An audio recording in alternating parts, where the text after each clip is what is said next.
Assalamualaikum warahmatullahi wabarakatuh. Salam sejahtera untuk kita semua. Puji syukur atas nikmat yang Tuhan limpahkan, sehingga saya dan Anda yang sedang menonton bisa sama-sama belajar dalam video ini. Izinkan saya memperkenalkan diri. Perkenalkan, nama saya Syifa Alia Junior dari kelas 2A Pendidikan Ekonomi. Sebelumnya, saya ucapkan terima kasih kepada Bapak dosen yang telah mengajari saya dan teman-teman selama 1 semester ini. Video ini dibuat untuk memenuhi tugas EKT 1 Pendidikan Kewarganegaraan dosen pengampu yaitu Bapak Rizal Fahmi, BAMPD. Langsung saja, di sini judul pemaparan materinya yaitu Hak dan Kewajiban Warga Negara Indonesia. Yang pertama yaitu pengertian hak. Hak adalah segala sesuatu yang pantas dan mutlak untuk dimiliki oleh individu sebagai anggota warga negara sejak masih berada dalam kandungan. Hak pada umumnya didapatkan dengan cara diperjuangkan melalui pertanggungjawaban atas kewajiban. Hak warga negara yang tercantum dalam Undang-Undang 1945 meliputi hak dalam bidang agama, hukum, sosial dan budaya, ekonomi pendidikan, iptek, politik, pemerintahan, kesehatan, pertahanan, dan keamanan. Yang kedua yaitu pengertian kewajiban. Kewajiban adalah segala sesuatu yang dianggap sebagai suatu keharusan untuk dilaksanakan oleh individu sebagai anggota warga negara guna mendapatkan hak yang pantas untuk didapat. Dengan kata lain, memberikan atau melakukan apa yang harus kita lakukan demi kemajuan bangsa ke arah yang lebih baik.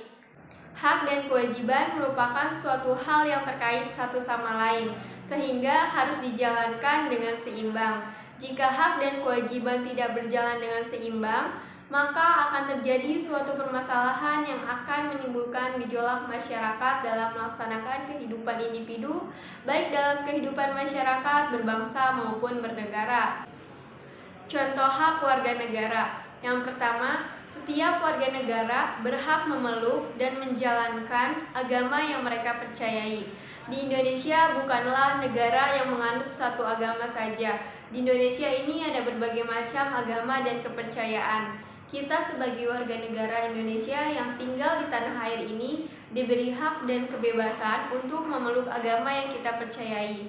Seperti yang tertuang pada Undang-Undang 1945 Pasal 28E ayat 1, jika warga negara Indonesia memiliki hak untuk memeluk agama. Oleh karena itu, tidak ada larangan tertentu kita memeluk agama atau kepercayaan yang ada di Indonesia. Yang kedua yaitu setiap warga negara berhak untuk menerima pendidikan.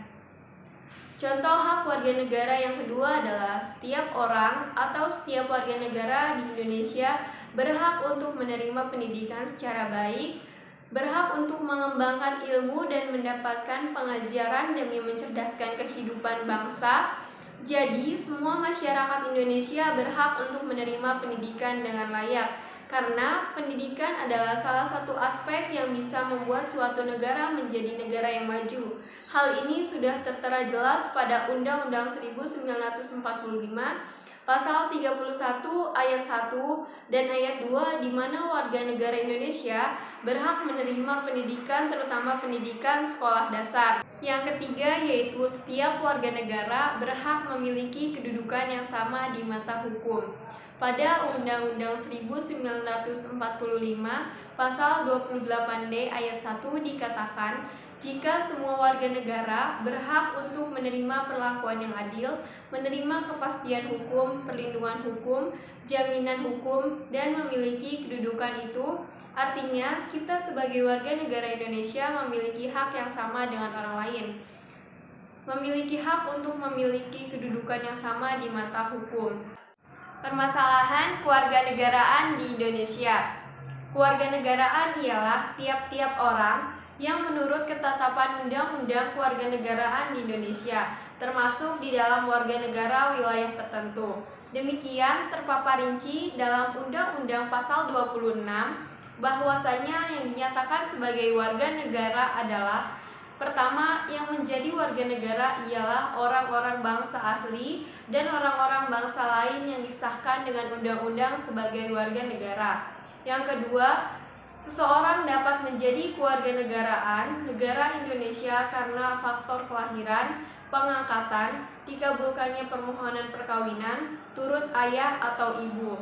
Yang ketiga yaitu setiap orang yang berdasarkan peraturan perundang-undangan atau berdasarkan perjanjian pemerintah rakyat Indonesia dengan negara lain sebagai undang-undang ini berlaku sudah menjadi warga negara Indonesia. Permasalahan kewarganegaraan dapat kita bagi menjadi dua, yaitu yang pertama bipartite dan yang kedua apartheid.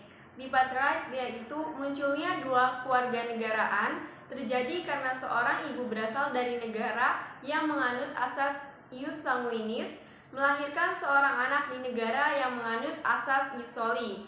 Nah, hal ini membuat kedua negara asal dan tempat kelahiran memberikan status kewarganegaraannya. Jadi dia mempunyai dua kewarganegaraan. Yang kedua yaitu apartheid, di mana seorang anak tidak mempunyai kewarganegaraan. Nah, terjadi karena seorang ibu berasal dari negara yang menganut sistem asas ius soli, melahirkan seorang anak di negara asas ius sanguinis, sehingga tidak ada negara, baik itu negara tempat dia melahirkan maupun kewarganegaraan ibunya. Tidak ada kewarganegaraan untuk anaknya. Berikut 3 hak warga negara menurut Undang-Undang 1945. Yang pertama yaitu hak atas pekerjaan dan penghidupan yang layak.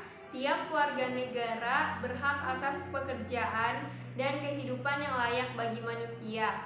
Pasal 27 ayat 2. Yang kedua yaitu hak untuk hidup dan mempertahankan kehidupan. Setiap orang berhak untuk hidup dan mempertahankan hidup dan hak atas kelangsungan hidup. Setiap anak berhak atas berkembangan hidup, tumbuh hak untuk mengembangkan diri dan kehidupannya. Pasal 28A. Yang terakhir yaitu hak untuk membentuk keluarga dan melanjutkan keturunan melalui perkawinan yang sah.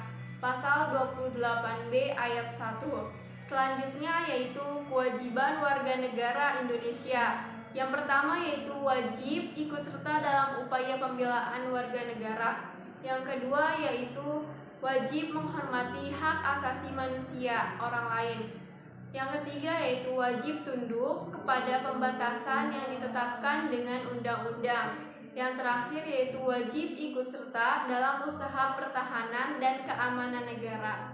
Demikian pemaparan materi yang dapat saya sampaikan.